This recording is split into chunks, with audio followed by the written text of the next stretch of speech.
gusto saludar a todos, un saludo muy especial a la profesora Valentina que ya nos acompaña, nuestra directora del Instituto de Estudios Internacionales, la profesora Dorotea, ¿no? Un saludo a nuestros profesores, profesoras, nuestros estudiantes e invitados que aquí nos acompañan hoy.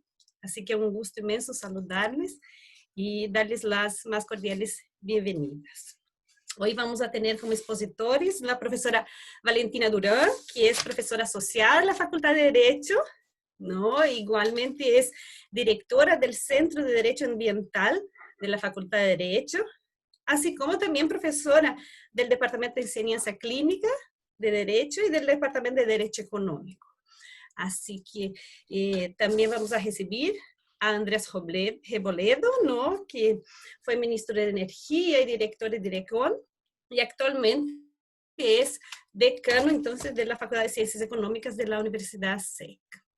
Entonces, impartiendo nuestras actividades de hoy, quiero dar inicio y no sé, nuestra directora, si quiere aprovechar algunas palabras introductorias para darnos inicio a nuestra charla. No, Fabi, Por favor, Doris, no quiero muchísimas tomarme tu gracias. tiempo. Gracias, Fabi. No, muchísimas gracias a Valentina y a Andrés, que son ambos profesores del instituto y que nos han apoyado siempre en todas las actividades que hemos desempeñado, y gracias a todos y a todas los que nos acompañan en nuestros webinars. Así que gracias, Fabi, y mucho éxito. Muchas gracias, directora. Ya aprovechando, Valentina, quiero invitarle entonces a tomar el curso de su charla, ¿no? Si quiere compartir presentación, por favor, siéntase cómoda, aquí estamos a disposición. Muy bien. Muchas gracias primero al instituto, a través de su directora, la profesora Dorotea López. Muchas gracias por esta invitación. También a Felipe, a Fabiola, es un gusto estar contigo. No veo a Andrés, pero por ahí tiene que estar. Agradezco también a Javiera. Y bueno, muchas gracias por estar aquí. La verdad es que por mi parte le tengo mucho cariño al instituto. Hace ya hartos años que me invitan y siempre agradezco que me invitan a dar algunas clases ahí, y siempre es un intercambio muy fructífero, además de ser todos muy amables, y eso es importante también en la vida.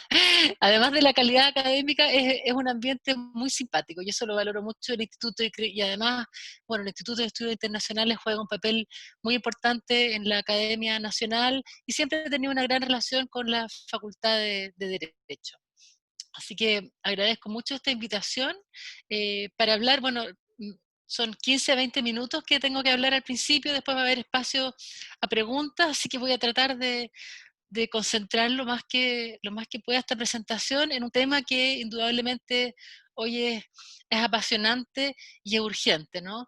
Mi especialidad no es la energía en particular, sino que, bueno, el derecho ambiental, pero sí es evidente que hoy entendemos que estamos ante una crisis, ya un imperativo de vivir, ¿no es cierto?, una transformación como sociedad, lo que incluye, por supuesto, una transición energética. Y a partir de esta pandemia ha surgido el desafío de la reactivación sostenible, ¿no? Cómo recuperamos nuestras economías de esta gran crisis económica que nos está dejando el paso de esta pandemia, que no sabemos hasta cuándo va a llegar, ¿no es cierto? Ya tenemos que en el hemisferio norte vuelven los rebrotes, por lo tanto, la crisis realmente está siendo profunda en términos de empleo, y eso impacta en todos los países, requiriendo desde ya planes para esta reactivación, cómo se generan empleos, y esto está significando entonces la inyección de recursos en las economías en el mundo, y por cierto en Chile, y por eso es que es tan importante hablar hoy, como veremos más adelante, de reactivación sostenible, de qué uso se le da a esos recursos, porque estamos, como les quiero decir ahora, ¿no? Estamos finalmente en una década decisiva. Todos sabemos la gravedad, y no, quizá no sea yo la persona que tenga que comunicarles esto, pero yo creo que estamos todos y todas bastante conscientes de la gravedad de la crisis climática. Tenemos en Chile varias manifestaciones porque reunimos varias de las condiciones de vulnerabilidad ante el cambio climático. Aquí hay un ejemplo, ¿no es cierto?, cómo estamos ante una mega sequía y nosotros sufrimos varios de los efectos del cambio climático como país. Y eso hace que evidentemente nuestros desafíos en términos de acción climática tengan que ver tanto con la mitigación de los gases de efecto invernadero como con la adaptación, ¿no es cierto?, de aquello que no podemos nosotros frenar. Por otra parte, ya sabemos que los efectos del cambio climático son muy graves y se van manifestando cada año de manera más palmaria y evidente.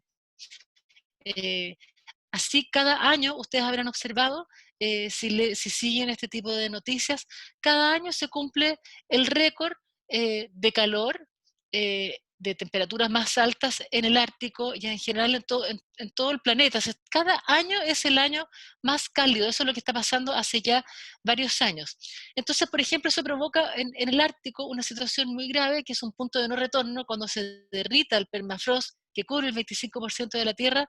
Eso va a producir un efecto explosivo de que se libere, explosivo lo digo en términos figurados, ¿no?, de que se libere metano, que es un gas de efecto invernadero aún 20 veces más potente que el CO2. Por lo tanto, nos comenzamos a enfrentar a una situación que se ve ya como imparable, ¿no? Entonces, eso nos habla de que estamos, en términos de acción climática en el mundo, estamos en una década decisiva. Y no es novedad que la acción climática requiere de un trabajo global, por eso que es tan importante esta mirada internacional. El tema del cambio, el desafío, el problema del efecto invernadero del cambio climático, por su naturaleza, porque da lo mismo donde se generen los gases de efecto invernadero, nos impacta a todos, no puede sino abordarse de manera multilateral, además, por supuesto, de la tremenda necesidad de la acción local. Eh, entonces, en estos momentos, ¿no es cierto?, en que se ven algunas amenazas al multilateralismo, en que aparecen en el mundo, ¿no es cierto?, gobiernos populistas que reniegan de esta acción global y colectiva, vemos un gran riesgo a esta necesaria acción climática. Y en Chile, ¿no es cierto?, estas imágenes, perdonen que se me avanza muy rápido, no sé qué pasa ahí.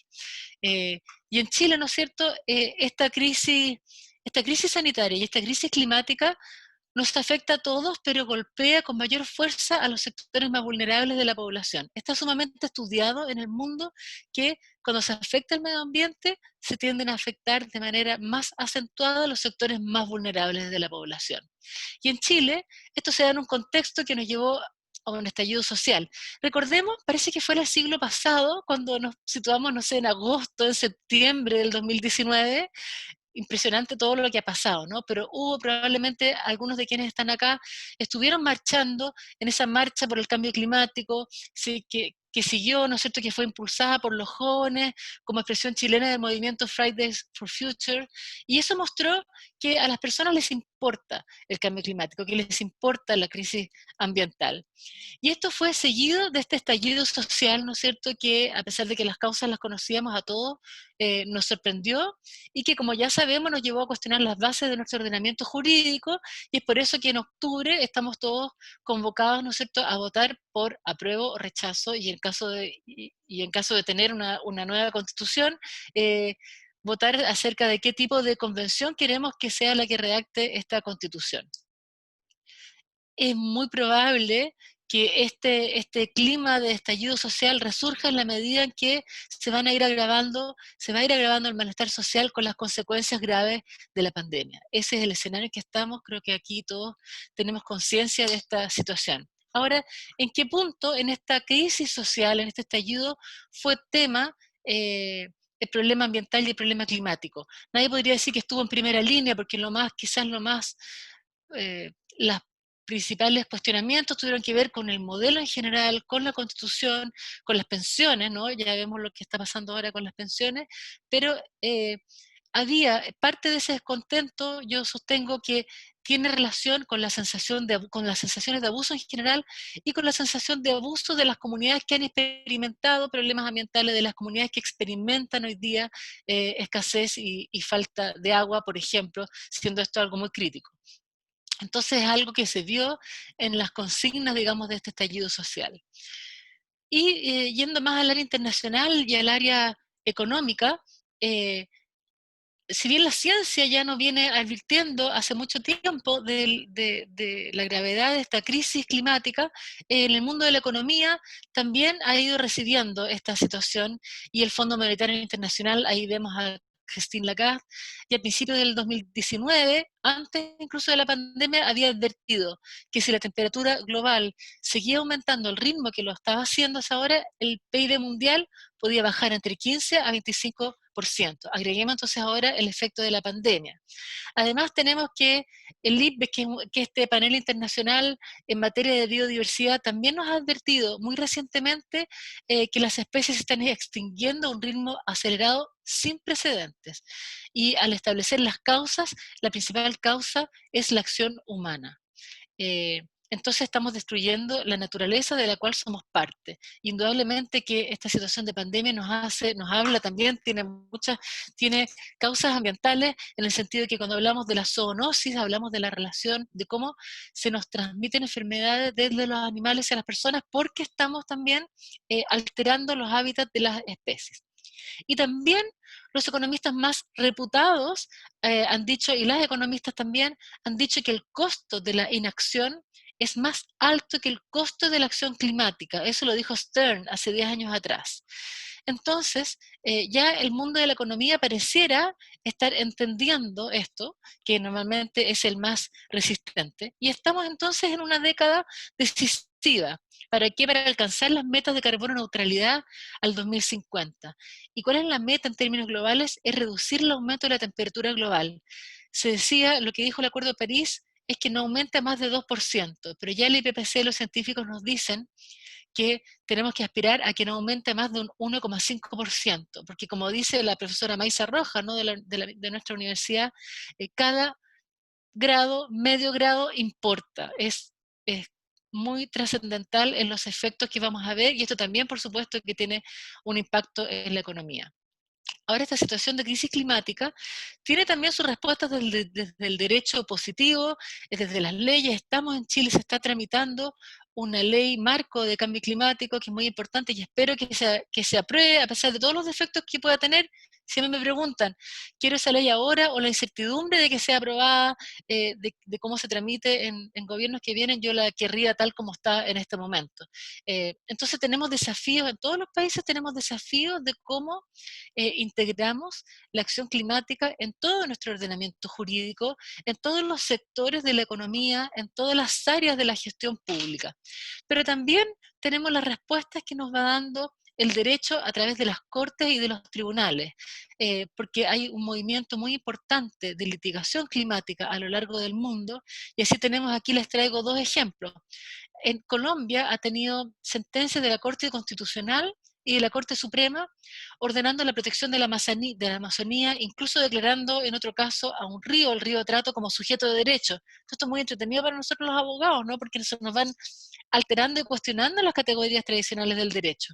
Y en esta sentencia, por ejemplo, de la Corte Suprema de Colombia, el 2018, acoge un requerimiento, un recurso de un grupo de niños, niñas y adolescentes, en que se establece que el Estado, con su omisión, está afectando el cambio climático, con sus acciones, con su omisión de protección de la Amazonía colombiana, y le da una serie de órdenes para proteger la Amazonía, reconociendo también a la Amazonía nuevamente como sujeto de derecho.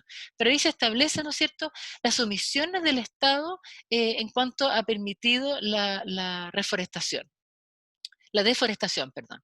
Y aquí tenemos otro caso muy reciente en Irlanda, en que la Corte Suprema se ha permitido cuestionar y llamar entonces, y ordenar modificar el Plan Nacional de Mitigación de Gases de Efecto Invernadero. Y esto también ha pasado en el caso Urgenda, y está pasando en distintas jurisdicciones, ¿no es cierto?, que las Cortes, ante la inacción de los gobiernos, que las Cortes están cuestionando, y eso por supuesto que no les gusta a los encargados de las políticas públicas que los tribunales le digan lo que hay que hacer. Pero esto entonces es un síntoma de los tiempos, de que finalmente son los tribunales los que están llamando a tomar estas medidas. Ahora, aterrizando ya en Chile, nuestro país ya tiene compromisos internacionales, ha sido en general activo, ha ratificado, hasta ahora había tenido una senda de compromiso, de ratificación y de compromiso con los instrumentos internacionales en general en materia ambiental, y en materia de cambio climático es parte también del Acuerdo de París, y tiene compromisos nacionales e internacionales en materia de mitigación y de adaptación. Establece, entonces nosotros ya tenemos un compromiso de carbono neutralidad al año 2050 y de reducción de emisiones netas en un 45% al 2030. Eso es lo que dice, lo que compromete nuestra NDC, ¿no es cierto? El Acuerdo de París lo que logró fue eh, que los estados comprometieran sus esfuerzos a través de qué instrumentos de las contribuciones nacionalmente determinadas y una especie de teletón, ¿no es cierto?, de contribuciones para ver hasta cuánto éramos capaces de llegar todos los estados. Y se supone que estas son acciones progresivas y que todos los estados tienen que ir revisando progresivamente sus NDC hacia la ambición. Estamos en Chile iniciando el proceso de participación para tener una estrategia climática de largo plazo, que es un instrumento que va a estar integrado en el proyecto de ley marco de cambio climático. Esto está también comprometido en el programa de regulación ambiental del Ministerio de Medio Ambiente para los años de 2020 a 2022, corrijo ahí. Adicionalmente, en el marco de la COP25 que se iba a celebrar en Chile, Chile, a través del Ministerio de Hacienda, lidera la Alianza para la Ambición Climática, que es muy interesante, que es cómo, ¿no es cierto?, se incorpora la acción climática en las finanzas. Y además ha liderado desde Hacienda, como les decía, los principios de Helsinki, que se adoptaron por la Coalición de Ministros de Finanzas para la Acción Climática, estableciendo una serie de principios y buenas prácticas en materia de finanzas, en materia impositiva, de gestión pública, etcétera. Y somos parte también de la gran iniciativa Race to Zero, que involucra al sector privado y sector público mundial. También tenemos estudios locales, no solamente lo dice Lord Stern, también tenemos estudios locales que indican que la carbono neutralidad genera más crecimiento que la inacción. Más inversión y que reduce los costos de transporte, calefacción y electricidad. Es decir, es, es un camino de triple ganancia y de ganancia también económica. Por lo tanto, esa idea que está todavía asentada lamentablemente en tantos tomadores de decisión de que la protección del medio ambiente, la acción climática e incluso la participación ciudadana son barreras al crecimiento, son barreras a la inversión, son barreras al desarrollo, son ideas equivocadas, que no se basan en la evidencia. La evidencia hoy día nos muestra que es mejor negocio tener una acción climática y una acción ambiental ambiciosa que dejar que las cosas sucedan como estaban sucediendo. En materia comercial, también esto es algo muy importante de mirar, ¿no es cierto? Y esto es el ciclo de política comercial. Somos parte de la OCDE en Chile. La OCDE es una organización que promueve el principio contaminador-pagador, al que también se le dice el principio del que contamina paga. Es decir, esto significa que se promueve la internalización de las externalidades negativas que significa la producción de distintos bienes y servicios, incluyendo entonces los costos ambientales. Porque si no se internalizan estos costos, ¿quién los paga? Los paga el resto de la sociedad. Entonces, aquí estamos hablando, y aquí hay dos principios que para mí están muy relacionados, que son el principio 10 de Río con el principio contaminador-pagador. El principio 10 de Río, que está consagrado en el Acuerdo de Escazú, que Chile todavía no firma, ese principio 10 de Río tiene que ver con que el mejor modo de abordar las cuestiones ambientales es con amplia participación del público, y establece 3 derechos de acceso. Derecho de acceso a la información, la participación y la justicia en asuntos ambientales. Cuando hablamos de acceso a la participación, hablamos también de transparencia. Por lo tanto, ya solo la transparencia en los costos, en quién está asumiendo los costos, si hay subsidios o no, actividades contaminantes, es un factor muy relevante para la toma de decisiones pública y privada. Entonces, junto con promover la transparencia, la OCDE nos está recomendando aumentar y mejorar la aplicación de este principio mediante medidas como el impuesto al carbono, que ya tenemos y que sostengo que debiésemos elevar, y los bonos de carbono y otro tipo de instrumentos, porque la OCDE promueve el uso de abanicos amplios de de instrumentos de distinto tipo y con especial foco en los instrumentos económicos. Entonces estamos en un escenario que es muy importante leer también en materia de política comercial de Chile, en que las reglas del comercio internacional nos están diciendo que Chile debe asumir el costo de la carbonización si es que queremos seguir una senda de descarbonización, o como se dice políticamente, ¿no es cierto?, de honrar estos compromisos que hemos asumido. Y honrar estos compromisos requiere una serie de medidas legislativas, reglamentarias y un trabajo, ¿no es cierto?, afianzado entre el sector público y el sector privado, pero requiere un Estado fuerte que imponga eh, este camino. Entonces, asumimos el costo de la descarbonización o bien aceptamos el costo de la pérdida de competitividad que nos puede significar no alcanzar realmente estos objetivos, sino demostrar que estamos avanzando en esta senda. Eh, Vemos ya la posibilidad cierta y cada día más cierta de que los países que importan nuestros productos adopten ajustes fiscales en fronteras, border tax, que afectan a nuestros productos chilenos. Esto se ve ya como algo bastante cierto y posible, desde luego, por lo que está pasando en la Unión Europea, que está anunciando la posibilidad de tener ajustes fiscales en frontera. Entonces la pregunta es si eso va a afectar a nuestros productos, y esto podría ser ya al 2023. ¿Ya? Por lo tanto, tenemos no solamente razones ambientales, tenemos razones económicas y también tenemos que proteger nuestra economía y nuestras exportaciones. Ni que decir, ¿no es cierto?, lo que representa en términos energéticos y de gases de efecto invernadero la minería del cobre, que es la que representa el mayor porcentaje de exportaciones de Chile, como ustedes bien saben. Entonces, en este escenario, ¿no es cierto?, se están anunciando y cada vez hay más conciencia de la necesidad de tener criterios de inversión responsable. Aquí tenemos algunas imágenes, ¿no es cierto?, del análisis que hace la Unión Europea a propósito de la revisión del acuerdo de libre comercio de Chile y la Unión Europea.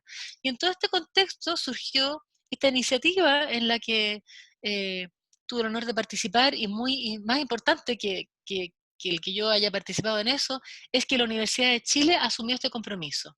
La Universidad de Chile es parte de este llamado a la acción, que es el llamado a la reactivación sostenible.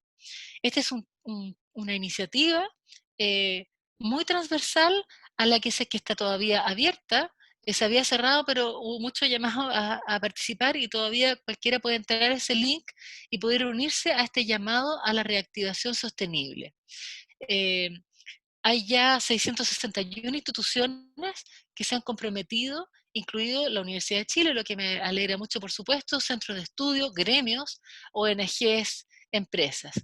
Personas también, entre ellos los rectores de las principales universidades, alcaldes, gerentes, como dice ahí, dirigentes sindicales, agrupaciones indígenas, juntas de vecinos, exministros, en fin, lo cual es muy alentador, ¿no es cierto?, que haya personas que quizás antes no tenían esta agenda, que estén comprendiendo que podemos tener un camino de triple ganancia. Y hay llamados similares en el resto del mundo, ¿no es cierto? Este llamado se inspira en otros llamados y a la vez ha inspirado a otros llamados a lo largo del mundo, y esto es algo muy importante.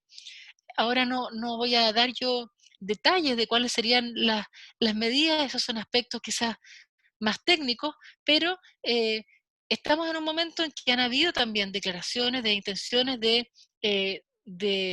destino del aporte fiscal de más de 12.000 millones de pesos para los próximos 2 años, y hay declaraciones respecto de darle un uso en el fondo más sostenible a estos recursos, pero todavía estamos avanzando. Esto es un proceso en el cual obviamente que algunos quisiéramos que esta agenda se inserte, ¿no es cierto?, en todas las decisiones de inversión pública, y que se inserte de verdad, con transparencia, que es muy importante, ¿no es cierto?, y con medios de verificación que permitan salir, digamos, evitar el greenwashing, que esto sea meras declaraciones, y hacer cuestiones que vayan más allá del curso normal de los negocios, para realmente poder desacoplar nuestro crecimiento y nuestras inversiones de las emisiones de gases de efecto invernadero.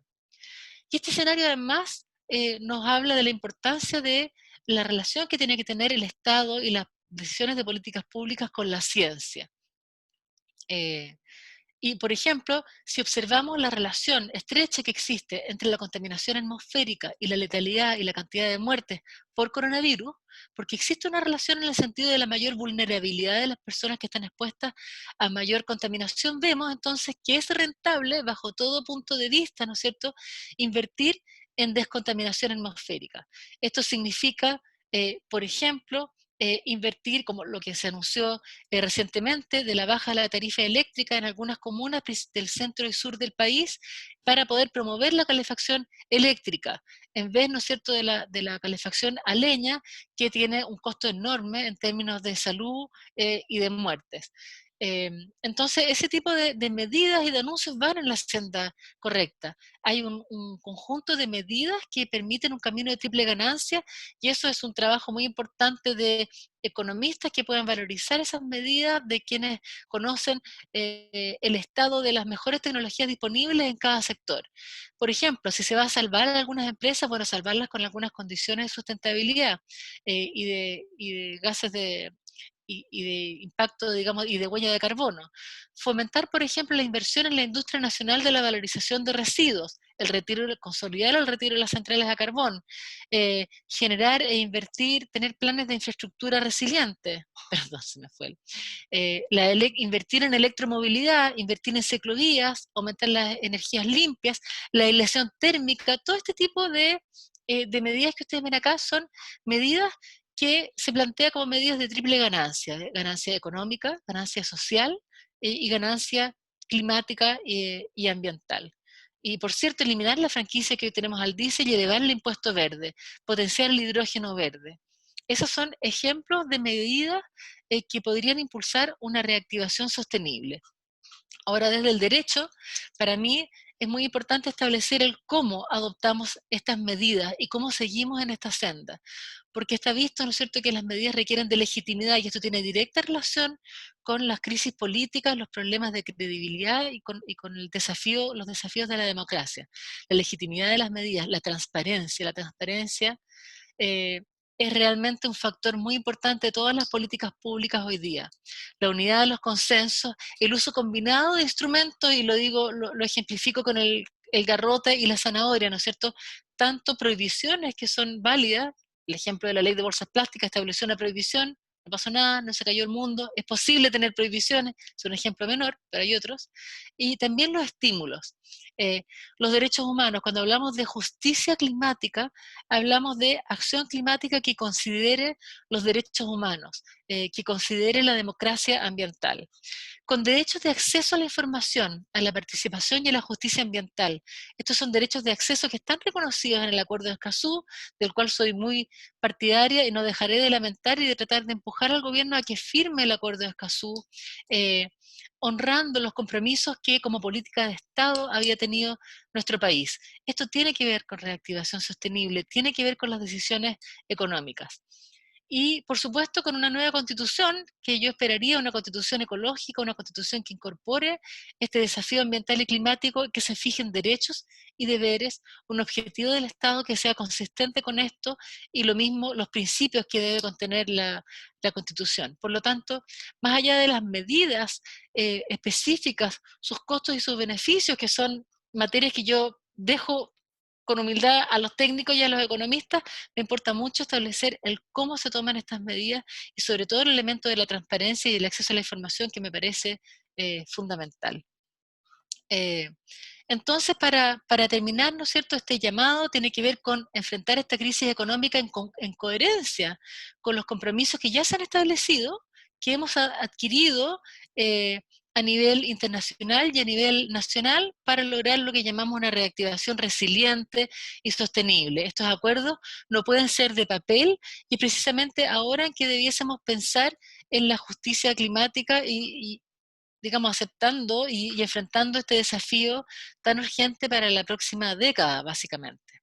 Bueno, eso es lo que les quería traer principalmente. No sé si me apuré mucho, pero estaba un poco presionada por el tiempo, y feliz, después de la intervención de Andrés, de poder conversar con quienes nos acompañan. Muchas gracias, Fabiola. Muchas gracias, profesora Valentina. Muy una muy interesante presentación y llama muchos temas para nuestro debate que vamos a tener aquí en la secuencia. Ya les invitando a hacer llegar sus preguntas por el chat para que tengamos entonces este espacio en la secuencia de la presentación, ¿no?, de Andrés Reboledo, que ya nos acompaña aquí, a quien le damos la más cordial bienvenida. Andrés, como les comentaba al inicio, Andrés Reboledo, ¿no?, que va entonces dar secuencia a ese debate. Fue ministro de Energía, así como director de Direcon, ¿no? Actualmente es decano de la Facultad de Ciencias Económicas de la Universidad SEC. Así que, Andrés, muy bienvenido, por favor, ¿no?, ya le invitando a dar seguimiento entonces con su presentación. Muy bien. Muy buenos días, muy buenas tardes, más bien a todos.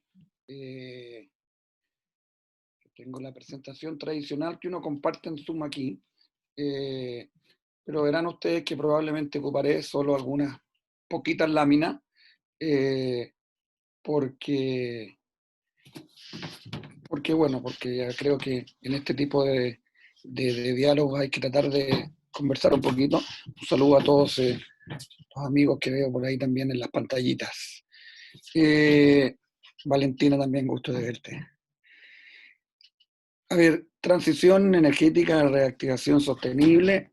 Yo lo primero que diría que para ese efecto, para ese objetivo, para esa necesidad, me refiero a la reactivación y que sea sostenible, el rol del sector energético es fundamental.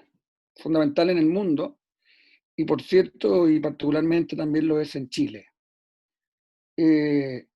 Lo que hagamos y el devenir de desarrollo de este sector es absolutamente crucial para imaginarse, obviamente, un modelo de desarrollo sostenible per se, y yo diría que cobra incluso mayor relevancia en la coyuntura en que hoy día nos encontramos, donde lo que tenemos que poner como un foco de atención fundamental en el minuto en que logremos salir de la pandemia, o más bien, porque esto va a ser como un presente continuo, comenzar a salir de la pandemia, es la manera de cómo nos vamos a reactivar económicamente. Y por cierto que ahí hay una oportunidad, hay dilemas, hay tensiones, y en este sector obviamente también la van a ver. El otro día me preguntaban en otra conversación con otros países que son más petroleros, por ejemplo, qué significaba esta salida sostenible en esta coyuntura y si uno podía imaginarse necesariamente que íbamos a salir en un crecimiento más verde, ¿no?, por ponerle una expresión más genérica y que no hace sentido a todo. Y claro, quizás en países más petroleros el dilema es distinto al nuestro, porque claro, tú tienes ese recurso, tienes un recurso además que económicamente hoy día tiene un precio distinto, y que si tú necesitas crecer, a lo mejor ese elemento te puede ayudar mucho. Y no necesariamente es el caso, o sea, de hecho no es el caso en nuestro país. Y yo creo que eso es una de las grandes activos que tiene el Chile desde el punto de vista de su composición energética. A esta altura yo creo que pasa a ser, como digo, una virtud el hecho que no somos un país y que tenemos hidrocarburos y que tenemos petróleo. Por lo tanto, nuestra opción es la que hemos venido implementando los últimos 7 años, 7, 8 años. Y nuestra opción no es más que profundizar eso. Y en ese sentido, como indico, creo que lo que el sector energético, y aquí cuando y hago como un pie de página metodológico, también importante para señalar el foco de lo que me refiero. Cuando hablo del sector energético, básicamente estoy hablando del sector eléctrico en Chile, ¿ok? De la energía eléctrica. Y en Chile está muy asociado a eso por lo mismo anterior, ¿no? Por la composición de lo que es Chile, y ahí en esta lámina sobre la cual uno puede hablar una hora larga, hay una foto de lo que es Chile, o de lo que ha sido la historia de Chile, ¿no? Y que básicamente después de varios ir y venires, Argentina, la hidroelectricidad históricamente, Argentina que se mete en nuestra historia de desarrollo energético durante una década, un momento en que, ¿cómo se llama?, el país empieza a tener una crisis energética importante, hacia el 2013, 14, que la energía era un tema que estaba constriñendo las capacidades de crecimiento del país, a un momento como el que vivimos hoy día, donde yo diría que un activo fundamental de visión, y que yo lo resalto, es el hecho de que hay un consenso. Después de todo este camino, hay un consenso que nosotros tenemos que seguir desarrollando nuestra gran potencialidad, que son las energías renovables, no convencionales particularmente, puesto en nomenclatura chilena, energía solar y energía eólica, pero no solamente esas, ¿okay?, que son las que han venido desarrollándose con fuerza los últimos años, ¿no? Ahora, un dato que es interesante, que es llamativo en esta lógica de la reactivación, y que para los que quieran ver esta presentación, que son como 10, 15 láminas, y claramente no vamos a llegar ahora, se la sugiero que está en la última lámina, o la penúltima lámina, y que me parece relevante en esta introducción incluso plantearla, es el hecho de que el sector energético ha sido de los pocos sectores que ha crecido en Chile en los últimos meses. De enero a julio, el sector energético ha crecido un 4,6%. Es decir, ahí hay una indicación y un guiño y una pista de lo que yo digo. Es decir, donde en el contexto del descalabro económico tenemos un sector energético eléctrico, otro doble zoom con otro a pie de página. Es importante siempre hacer ese foco, porque la electricidad es solo el 20% de toda la demanda de energía del país. Hay un 80% que, para efectos de los temas que hablaba Valentina, son fundamentales, de la descarbonización en general, por cierto, el transporte como un otro vector fundamental. Pero en lo que se refiere al tema, al sector energético eléctrico, ha crecido durante este semestre. Entonces ahí hay un dato interesante. Y además ha crecido en lo anterior, en básicamente proyectos de energía renovables no convencionales. Si uno revisa allí en todas las bases de datos con las cuales trabajamos en estos temas de energía, te va a ver el Sistema de Evaluación Ambiental, la Comisión Nacional de Energía, etc. Básicamente todo lo que se está construyendo en Chile hoy día, todo lo que se está inscribiendo en el Sistema de Evaluación Ambiental, todo lo que está ya aprobado y tiene RCA, son proyectos de energía renovables no convencionales. Por lo tanto, eso te marca, como digo, el sello de lo que viene para adelante en este elemento en particular. Ahora, esa es la primera idea. Y yo diría que con eso, y ahí, bueno, podemos, después si no nos da hambre esta hora de almuerzo y tenemos tiempo para seguir conversando, podemos hablar de números, y ahí está esto que hace 7 años los solares y los eólicos eran un 3% y ahora es un 20%, perdón, un 10%, si uno suma los eólicos estamos hablando de un 20%, ahí están las proyecciones que inicialmente energía renovable íbamos a tener un 70% dentro de la matriz del 2050, ahora estamos hablando del 2030 y un 90%, en fin, todos los resultados que conocemos, los cambios regulatorios que se montaron, se me permite la expresión, en un contexto de cambio tecnológico mundial, donde China es un actor fundamental, dado que estamos en el instituto, y Chile en el momento preciso hace un cambio regulatorio donde yo diría que el elemento y el sello es que hace participar de manera mucho más activa en el sector al Estado. Este es un buen ejemplo donde más Estado y ha tenido como resultado un sector más competitivo. Es decir, no siempre más Estado es malo, per se. Aquí hay un ejemplo donde más Estado, más regulación, más competencia, más crecimiento, más inversión.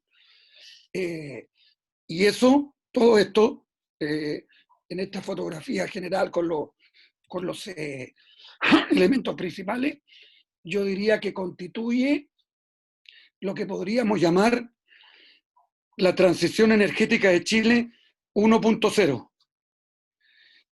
Y me parece que hoy día estamos en otro momento. Y quizás podríamos llamarle a ese otro momento la transición energética 2.0, que es distinta. Esta primera, o que no es distinta, que se basa en esto, en esta fotografía que yo le hago, pero que es mucho más sistémica. Hay mucho más variables, hay mucho más actores, y no solamente está radicada en la oferta, también en la demanda, también en otros sectores.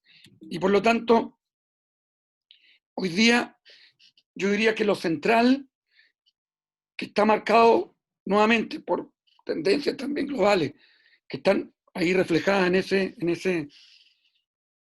esa lámina, y a veces ahí a los que somos más viejos se nos cae el carnet cuando decimos en esa filmina, que está marcado por esos fenómenos que están pasando a nivel global en el sector energético, estas 4D que son de las que muchos hablan cuando tenemos este tipo de diálogo, que es un cambio fundamental en lo tecnológico y en el rol y donde se ubican muchos actores en esta transición energética.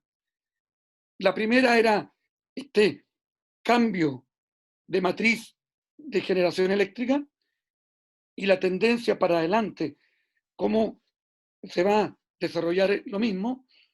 Y yo diría que la segunda, esto es una presentación metodológica completamente arbitraria, es lo que me parece a mí más amigable presentarlo. Esta segunda transición energética, como digo, mucho más diversa, y que yo diría que si uno quisiera de alguna manera mostrarla en todos sus componentes, está reflejada en esta slide, para ser más moderno, y con estos elementos que están aquí. Y los dos primeros yo diría que son la base, ¿no? Y a partir de lo cual nos permite seguir construyendo esta segunda etapa de la transición energética. En lo que destaco este tema de consenso y visión estratégica, me parece que aunque suene obvio y básico, tiene un valor político fundamental. No es fácil en nuestros países y en Chile, sobre todo en los tiempos que vivimos, concebir una área de política pública donde no se controvierte mucho, sino que en los márgenes, pero por dentro, no por fuera. Me tocó en los 90 vivir lo mismo en la apertura de Chile al mundo en materia comercial. Ese consenso hoy día explotó. En Chile ese consenso no existe. Hoy día yo diría que esta área de energía es un área que tiene esas características y que hay que atesorarla y utilizarla y convertirla en acción, obviamente, que es lo que ha venido sucediendo y me parece bien. Perdona, los ejes fundamentales, o el eje fundamental ha sido el cambio regulatorio. En esta tercera cajita que está arriba, yo coloco un elemento que me parece bien significativo, que no se suele resaltar demasiado, pero que tiene que ver en el cómo. Son cambios de ese tipo y el Estado está presente en esa dimensión, pero no desembolsando recursos, no inyectando subsidios, como sí se dio en otros países, que hizo más complejo también la sustentabilidad de esos propios cambios o de esa primera transición. Y en esta segunda transición yo diría que como consecuencia también de esa mirada común estratégica, se ha doblado la apuesta en Chile. El gobierno de Piñera de alguna manera tomó lo que veníamos haciendo y lo proyectó hacia adelante en lo energético, el acuerdo aquel de cierre de plantas de carbón que tenía unos plazos, una determinada alcance, hoy día se proyectó con mayor ambición. Bien, eso está bueno, pero obviamente que siguen habiendo cosas pendientes.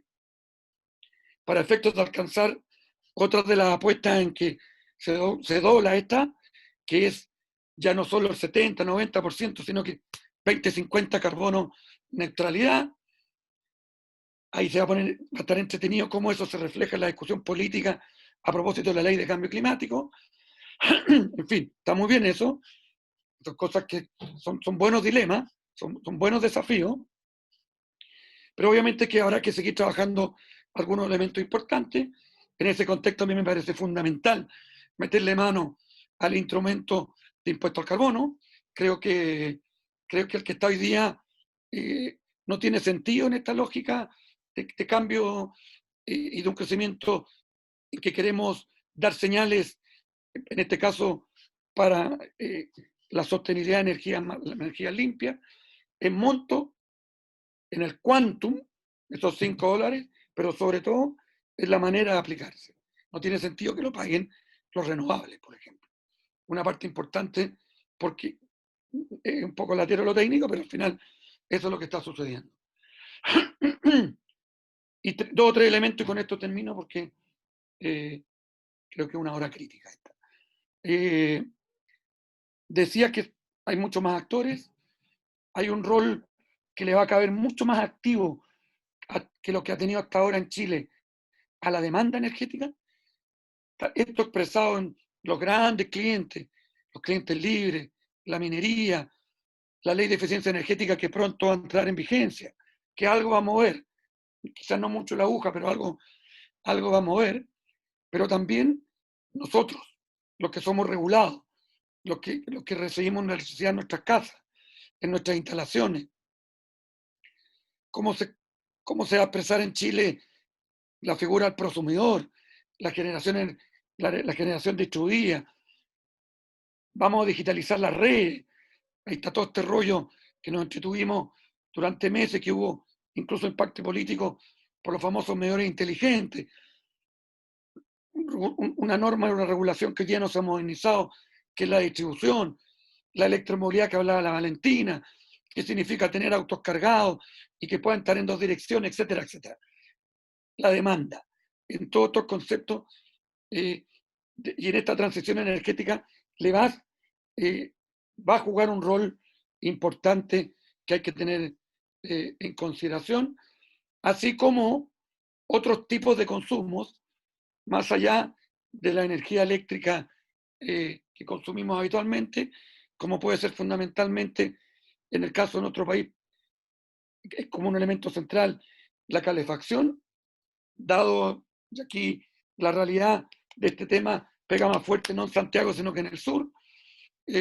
Valentina hablaba de un programa bien interesante que se acaba de lanzar, y lo que pretende es cambiar este energético de biomasa contaminante porque no cumple el estándar para utilizar energía eléctrica y por cierto, fundamentalmente la movilidad.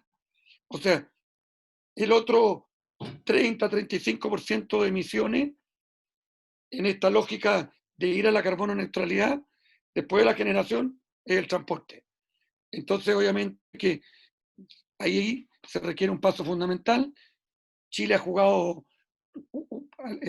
ha tomado iniciativas de vanguardia en América Latina, pero bueno, tenemos que seguir haciendo lo que podamos en Chile hasta que llegue el momento en que se acerque a la paridad de precio entre los vehículos tradicionales y los eléctricos y esto se masifique de manera definitiva, cosa que sin duda va a llegar cada vez más cerca en el tiempo que lo que se pensaba hacia adelante.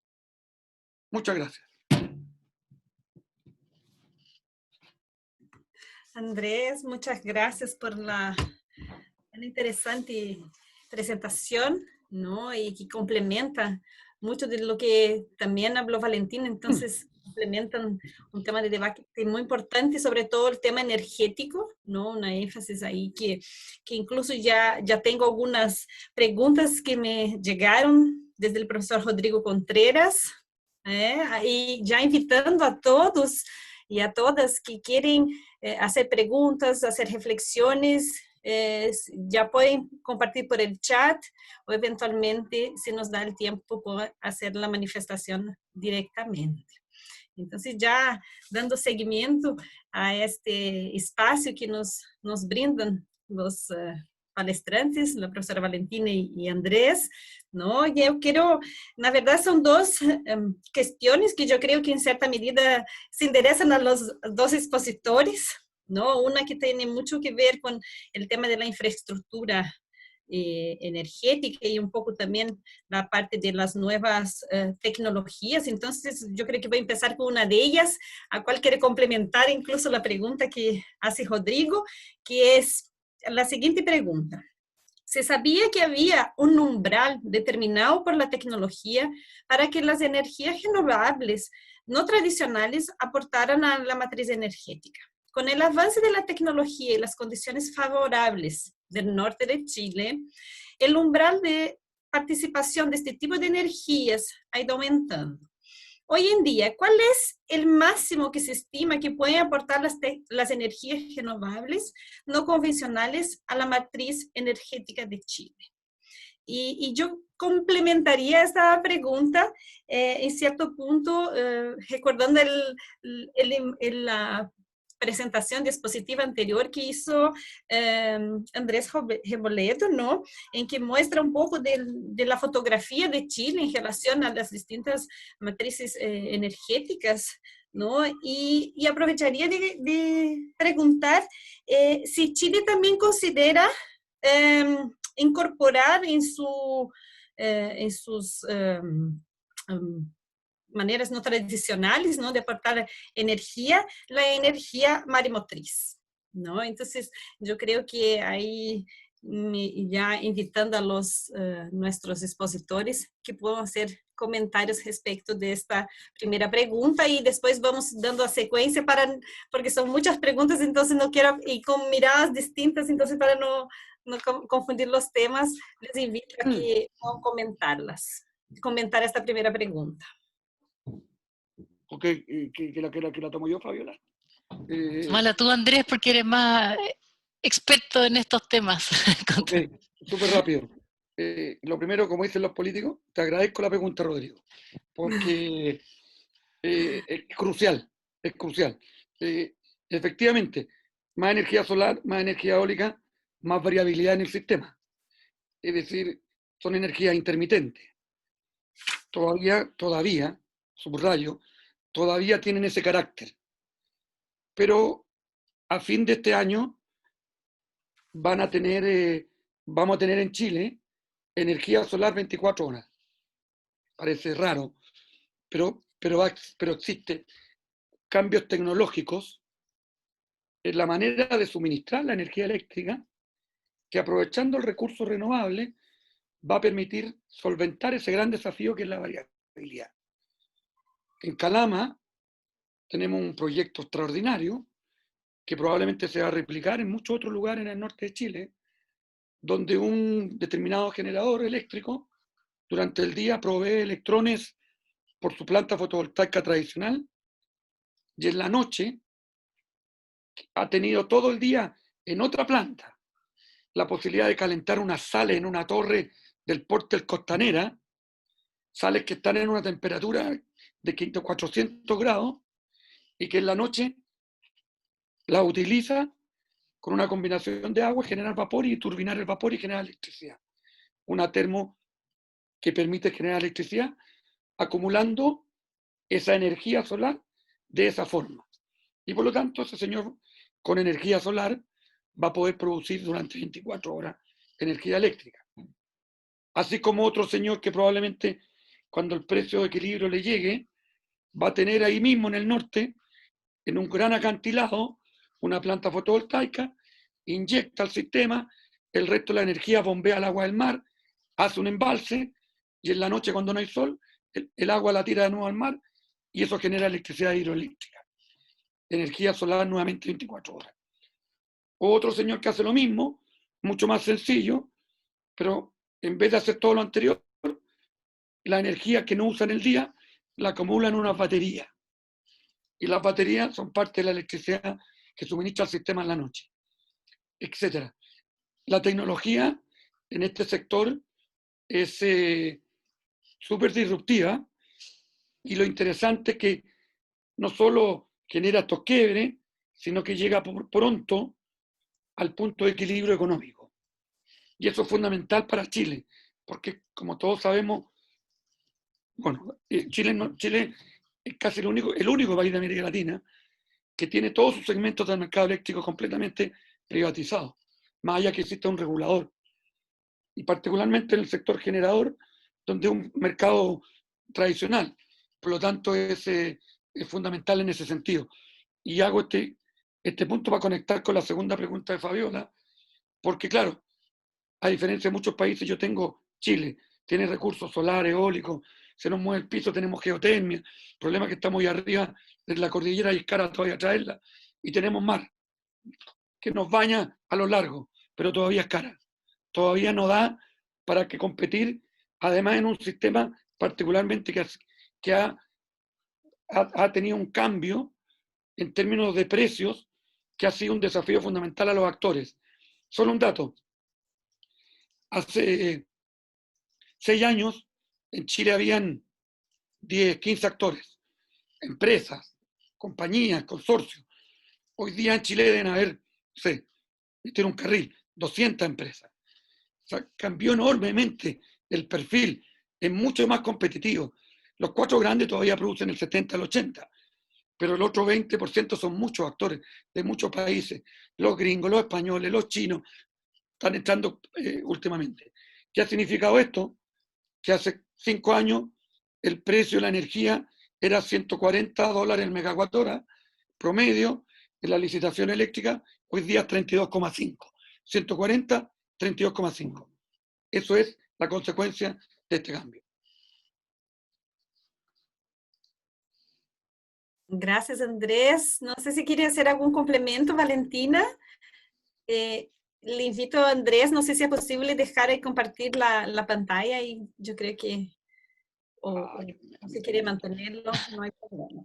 Así que tenemos aquí, sí, algunas... Yo creo que aquí las tecnologías, tiene mucha razón Andrés en el sentido de que las tecnologías, los costos de las tecnologías han bajado de una manera extraordinaria y además se han ido adaptando muy, muy rápidamente. Entonces, también hay quienes dicen, bueno, el liderazgo que hoy día tenemos en energía solar, por ejemplo, tiene algún mérito de las políticas que se han adoptado, pero el principal mérito vino del mercado. Entonces es muy interesante como muy rápidamente han habido adaptaciones que han permitido lo que señala Andrés, ¿no? Las baterías permiten, ¿no es cierto?, acumular la energía para poder salvar el problema de la noche respecto a la energía solar, por ejemplo. Gracias, gracias Valentina. Muy interesante este debate y sin duda yo creo que estos cambios van a contribuir mucho para todo este proceso, ¿no?, de transición energética. Y aquí aprovechando una pregunta que nos llega de Carlos Portales, ¿no?, que pregunta a Andrés Reboledo, ¿qué proyectos concretos son posibles en los próximos 6 años con Perú y Argentina en materia energética, teniendo en cuenta la voluntad política de las partes y también los marcos regulatorios que inciden en los precios y en la seguridad de los acuerdos de intercambio energético? Ok, Aquí, gracias, Carlos. Perdón. yo iba Dale, Fabiola, sí, mejor. Sí. complementar esta cuestión, ¿no?, una mirada de la cooperación internacional, no solo con los países vecinos, pero también, ¿no?, cómo podemos, aquí la pregunta de Mauricio Benítez, ¿no?, que en cierta medida se complementa con esta idea de cooperación internacional desde una perspectiva de China, ¿no?, de cómo podemos integrarnos con la tecnología china en proyectos solares y eólicos en mayor profundidad, considerando toda la experiencia que tiene, ¿no?, el gigante asiático.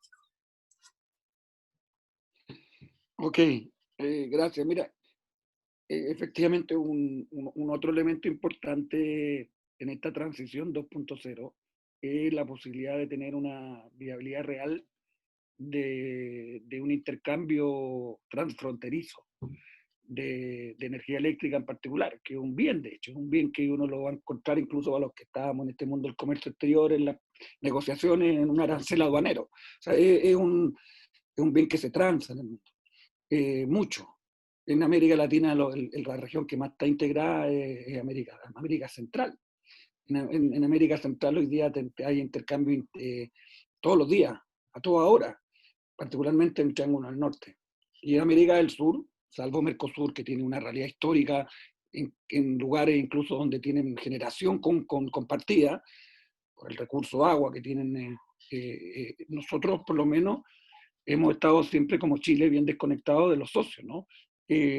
La conexión fundamental tuvo que ver con gas, ahí no eran electrones, eran moléculas, por la historia con Argentina conocida, con esos 7 gasoductos que construimos a lo largo del país, que han tenido una historia muy interesante, que han tenido flujos de allá para acá, en algún momento ha habido flujos de aquí para allá, y ahora hay vamos a ver qué pasa con Vaca Muerta, en fin, es otro rollo, pero bien importante también para efectos de integración energética, y particularmente en el centro-sur de Chile, lo que pueda suceder ahí, un elemento muy, muy significativo, porque es energético, trasladado por esa vía, es muy competitivo y le compite mucho y mucho mejor al GNL que traemos de Quintero, ¿no?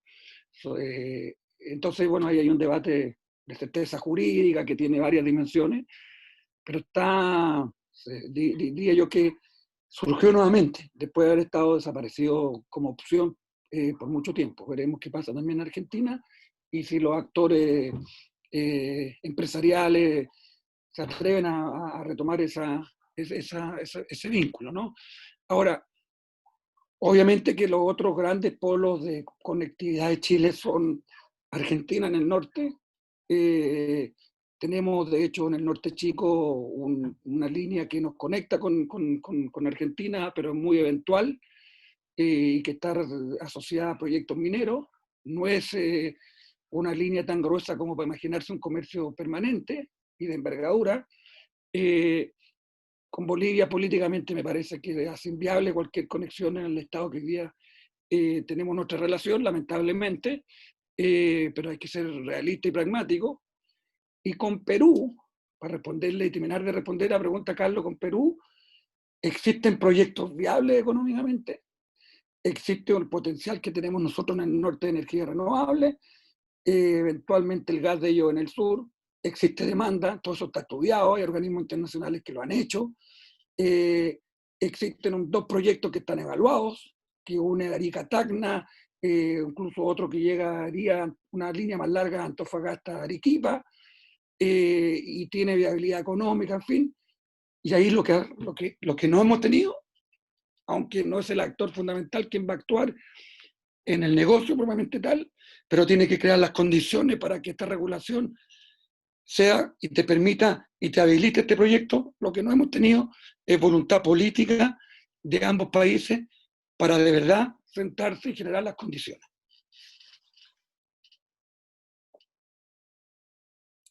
Gracias, Andrés.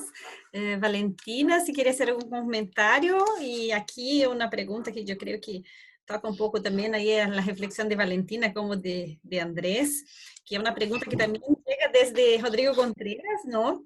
En el sentido de que es posible pensar en una legislación que sea realmente un incentivo para los ciudadanos, pongan en sus techos paneles fotovoltaicos y les sea conveniente desde un punto de vista económico, pensando en inyectar esta energía a la red eléctrica. Y yo complementaría quizás la pregunta de Rodrigo, ¿no? Dentro de esta lógica de las tecnologías on-grid, ¿no? Que obviamente eso demanda más que este incentivo, también demanda un esfuerzo de infraestructura, sobre todo de consolidación de redes inteligentes que permitan justamente hacer esta inyección de la energía producida en las casas o en las empresas, ¿no? Que sobre y se vuelva esta energía a la red eléctrica. Entonces, un poco en ese sentido, preguntar también cómo va ¿no? Dentro de esta política chilena, esta idea de incorporar este sistema de infraestructura y cómo eso entonces impactaría también de pensar una legislación que va a incentivar justamente a los ciudadanos y las empresas también hacer este esfuerzo y convertir esta energía en energía que puede ir a la red de distribución. Yo entiendo, si me puede corregir Andrés, ¿no? Que el problema no está en la tecnología. Ahí tenemos un tema de barrera o de falta de incentivos suficientes en la reglamentación, porque existe la posibilidad, pero todavía no es suficientemente interesante, no tenemos los suficientes incentivos para poder hacerlo de manera masiva a nivel domiciliario.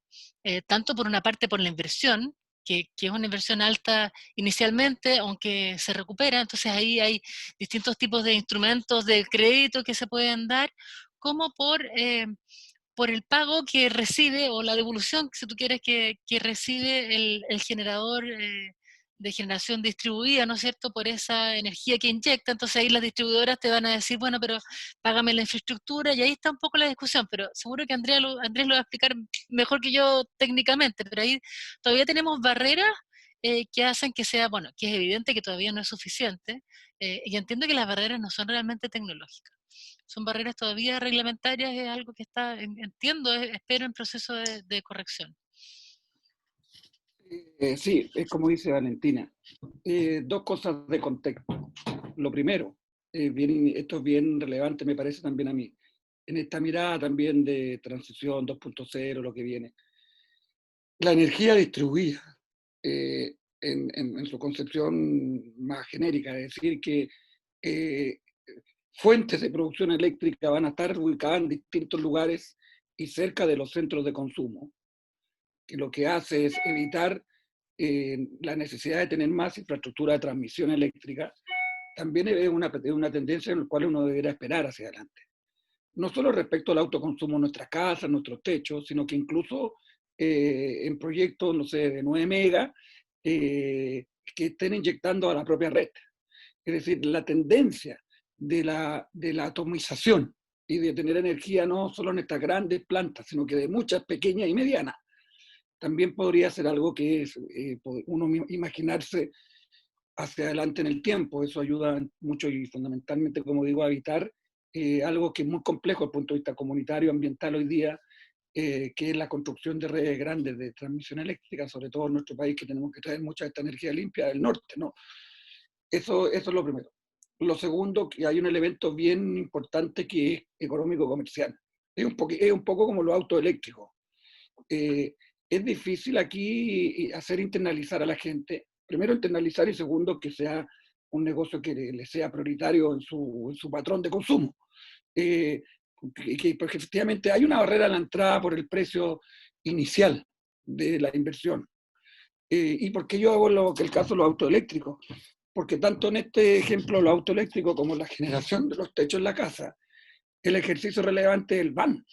O sea, es el valor de hoy día, puesto proyectado en el tiempo, de lo que me voy a ahorrar y cuánto me demora en prorratear esa inversión. Pero claro, tengo que tener la plata para hacer la inversión. Y hoy día probablemente eso no va a ser una prioridad, por lo que estamos viendo en El Chile. 10%, pues, Andrés. Entonces, claro, el 10% va a ser paneles. De hecho, el Marcelo Mena, que es Sí, un loco lindo de la...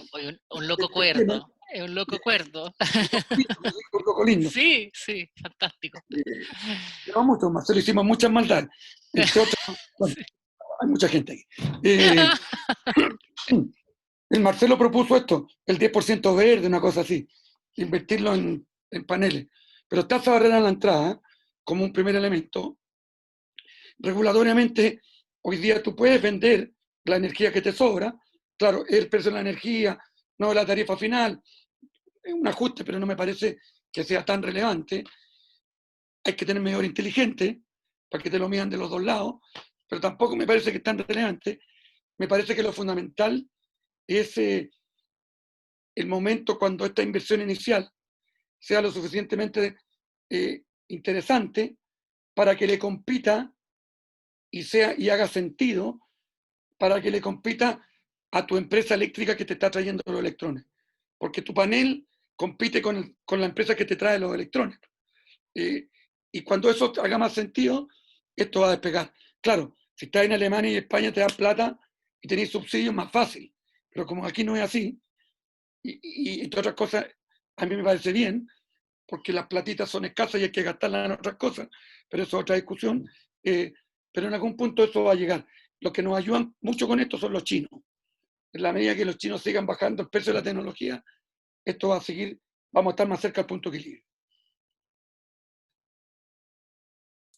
Gracias, Valentina. Andrés, tengo aquí otra pregunta que viene de Tomás Jogaler, ¿no? Y que toca justamente China, trayendo entonces la idea de que de qué manera puede traducir el sistema de desarrollo chino en la integración de infraestructura energética en Chile y posteriormente generar un sistema de cooperación energética traducida en conectividad regional en la TAM, ¿no? Entonces, yo creo que aquí después complemento con algunas observaciones adicionales en la secuencia, así que, por favor. Andrés, Valentina, si quieren comentar. Para mí es chino eso, Fabiola.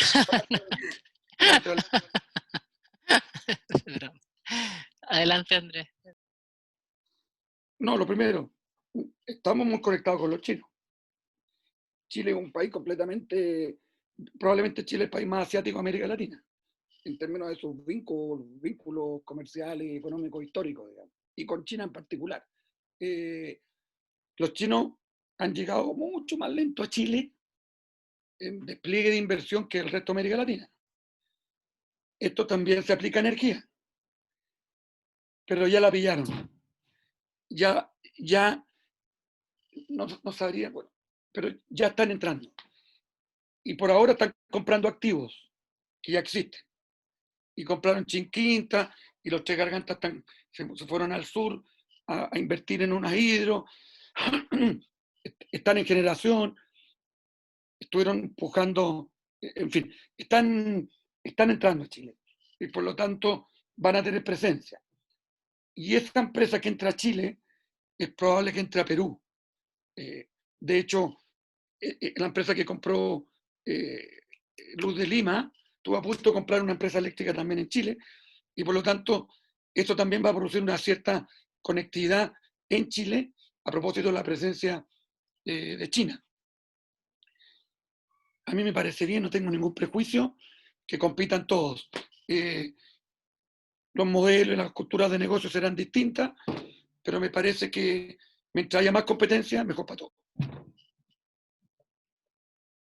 Gracias, Andrés. Gracias por sus comentarios. Y yo creo que yo quería, no sé si tenemos más preguntas, si quieren hacer llegar más preguntas, pero ya que a tardar ahora, quiero aprovechar solo una consideración final, quizá una reflexión respecto de Chile y un poco de viendo la experiencia, por ejemplo, desde Brasil, que, y yo creo que eso pasa un poco en Chile, esta característica geográfica del país, ¿no? Las distancias generan mucha dificultad en todo lo que es esta transmisión, esta distribución, ¿no? De espacios donde uno puede generar mucha energía, pero no alcanza a llegar con la energía por el costo que eso genera y las dificultades, ¿no? Llegar a distintas regiones del país. Entonces, si un lado tenemos aquí hablando mucho de la integración regional en términos de energía, ¿no? Muchas veces la integración regional se hace más fácil que la integración nacional en términos de energía. Entonces, no sé si quizás Andrés podría hacer algún breve comentario, cómo va en términos de Chile este desafío de integrar esta integración energética nacional, de aprovechar, por ejemplo, energía que se puede producir en el sur o en el norte, llegar, ¿no? Al centro e intercruzarse, ¿no? Y poder esta energía circular en el ámbito nacional de manera a ser efectivamente aprovechada. Perdona, Fabiola, ¿te refieres dentro de Chile?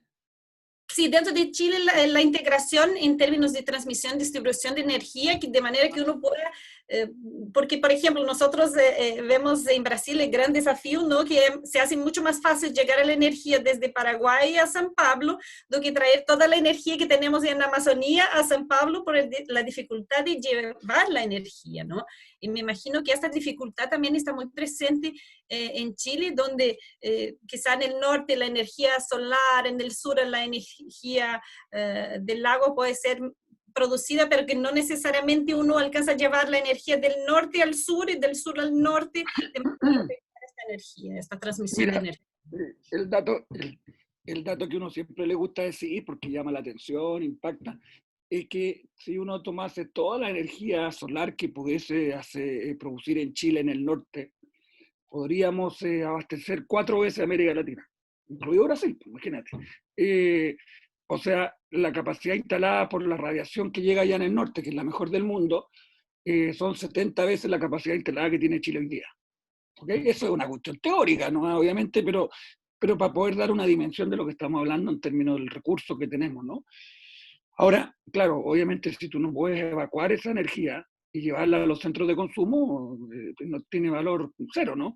Y por eso es que el sistema tiene que planificarse en su globalidad. Y ahí está la transmisión que tú decías y los elementos tan desafiantes hoy día, es súper difícil construir torres. O sea, una de las pegas que yo tuve en el ministerio grande era eso, porque si no teníamos la posibilidad de traer la energía al norte, íbamos a perder una oportunidad enorme de desarrollo económico de Chile. Y para tanto había que hacer esas torres, pero esas torres te impactan medioambientalmente, comunitariamente, políticamente, es una cosa muy complicada. Entonces es un dilema que hay que tenerlo en cuenta y hay que abordar. En la ley de transmisión que aprobamos nosotros, por ejemplo, el Estado, nuevamente. El Estado se metió y va a ser el Estado el que va a viabilizar las franjas para poder tener certeza a los inversionistas, ¿ok? Eso, por ejemplo, va a ser más largo, va a demorar más, pero cuando el inversionista se pone a construir, vaya a tener viabilizado la franja. Eso es bien importante. Nosotros teníamos un país largo, angosto, súper loco, que como diría, ¿cómo se llama? Este Mayol, listo para hacer un tren, listo para tener una línea así, y no teníamos a Chile conectado hasta octubre del 2017, 18 teníamos a Chile con 2 sistemas, en que el norte con el norte grande, con el resto no estaba conectado. Los conectamos. Se hizo una línea paralela, grande, ¿ok? Y quedó corta. Ya hay que construir una tercera. Entonces es un desafío enorme, pero que se está abordando. Y que en esta lógica del Estado planificador, creo que es un sello fundamental. Y eso es el norte. Pero el sur tiene otros desafíos. El sur-sur no está conectado con el resto. Hay que pasar por Argentina todavía. En fin, para Chile es un tema, la conectividad es un tema muy, muy interesante, muy complejo, pero en la medida que tú lo mires de esta forma, donde el Estado ordena, planifica, ocupa instrumentos como lo te digo, genera las condiciones para que el privado despliegue las inversiones, creo que esa es la forma. Yo podría agregar, Fabiola, que estos son fenómenos que vemos comúnmente, lo he visto en particular en el caso de EFE, ¿no? Tú que aludes a los trenes también, al desarrollo ferroviario. La verdad es que el estándar hoy día para la infraestructura, bueno, cambió ya. Cambió. La verdad es que no es posible pensar, y por eso es que tuvimos la discusión, ¿no es cierto? El principal, el rechazo a Hidroaicén venía tanto de que se iba a inundar un territorio como de la línea de alta tensión. Y hemos visto también lo que le ha pasado a Cardones Polpaico, ¿no es cierto? A propósito de ahí en La Dormía. Entonces, también hay un gran desafío de cómo primero de evaluación ambiental estratégica, pero luego cuál es el estándar, hasta qué punto escuchas a las comunidades que están involucradas, porque finalmente lo barato cuesta caro, o sea, tampoco podemos estar con litigios eternos, pero hay problemas que se producen de conectividad, de impacto de la biodiversidad, de impacto del paisaje, y como dice Andrés, es muy cierto, digamos, esto produce gran rechazo. Qué gana de que pudieran ser más lindas, ¿no? Las líneas de alta tensión, de que pudieran ser subterráneas, yo me imagino que eso debe ser carísimo, o inviable, no sé. Claro. Hay un proyecto muy bonito, perdona, hay un proyecto muy bonito que sale de los Aguirre y que se entierran todos Cerro Navia. por ahí, por el lado del metro. Y sale y al final es carísimo, pero es bonito, y se puede. Claro. Y te digo que ambiental y comunitariamente fue súper fluido. Claro, ¿cómo no va a ser? Pues imagínate, además, un país que también se proyecta en el turismo, que protege, que tiene áreas protegidas y que además ha hecho una apuesta importante por las áreas protegidas. Claro, es muy complicado llegar y pasar línea de alta tensión. Además, sin esos proyectos que por último tratan de mitigar el impacto, ¿no? Porque es el impacto en la construcción y bueno, y luego lo que queda ahí eternamente. Pero bueno, muy desafiante. Yo también, ¿me permite, Fabiola, como quería contestar un poco una pregunta que vi al pasar y que ya se me perdió, pero que tenía que ver con la Oficina de Proyectos Sustentables, con ese tipo de iniciativas para agilizar las inversiones? Y yo les digo al tiro que a mí no me gusta nada, ni los hombres de negro, ni las oficinas de GPS, digamos, de proyectos sustentables. O sea, me parece, y hoy día las estamos viendo muy cuestionadas. Es decir, me parece que ahí debemos hacer otro tipo de ajustes, más que tener al Estado presionándose entre colegas para agilizar los proyectos. O sea, yo creo que realmente tenemos que tener entonces una mejor institucionalidad del Consejo de Monumentos Nacionales, donde siempre le reprochan que se demoran en dar los permisos y usar los instrumentos que nos hemos creado. Tenemos evaluación ambiental estratégica y la verdad es que la política en energía en el gobierno pasado hizo un gran esfuerzo y por primera vez se usó la política, digamos, la evaluación ambiental estratégica, pero tenemos grandes instrumentos que todavía ni siquiera estamos usando. Muchas gracias, Valentina. Muchas gracias por las reflexiones que Valentina junto con Andrés entonces compartieron y nos brindaron en este mediodía, ni en la mañana ni en la tarde, sino que en este mediodía.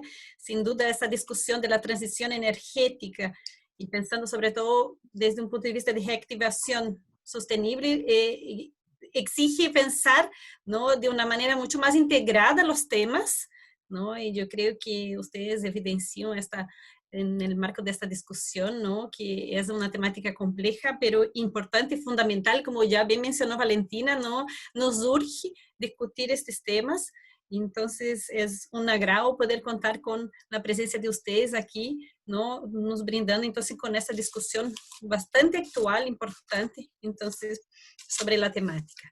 Y quiero aprovechar, ¿no?, dentro de esta idea de considerar la importancia de contemplar los distintos temas que se integran y que hacen fundamentales serem discutidos, invitarlos, ¿no?, a nuestra próxima conferencia, que va a ocurrir el 27 de agosto, el próximo jueves, ¿no?, y que va a tratar del rol de ProChile en la reactivación. Vamos a contar con la presencia entonces de Jorge O'Hayan, director general de ProChile, juntamente con la profesora Alicia Froman, que es también consultora de CEPAL y también profesora en el instituto, y que nos va a brindar entonces en este seguimiento de este nuestro ciclo de conferencias en materia de política comercial. Entonces, dejar aquí un agradecimiento a todos los presentes, a todas y todos que nos acompañaron este mediodía, un agradecimiento especial a la profesora Valentina Durán y al Andrés Reboledo, entonces, que nos acompañaron esta mañana, y también un agradecimiento muy, muy especial también a Felipe, Javiera y a la profesora Dorotea, que nos brindan, ¿no?, con esta organización de este ciclo de conferencias en política comercial, ¿no?, que nos está contemplando varios temas y bastante miradas que se complementan en materia de pensar, ¿no?, este proceso de reactivación, sobre todo desde una perspectiva chilena. Así que muchas gracias, deseo a todos un feliz día, ¿no?, una excelente semana, que estén todos muy bien. Gracias.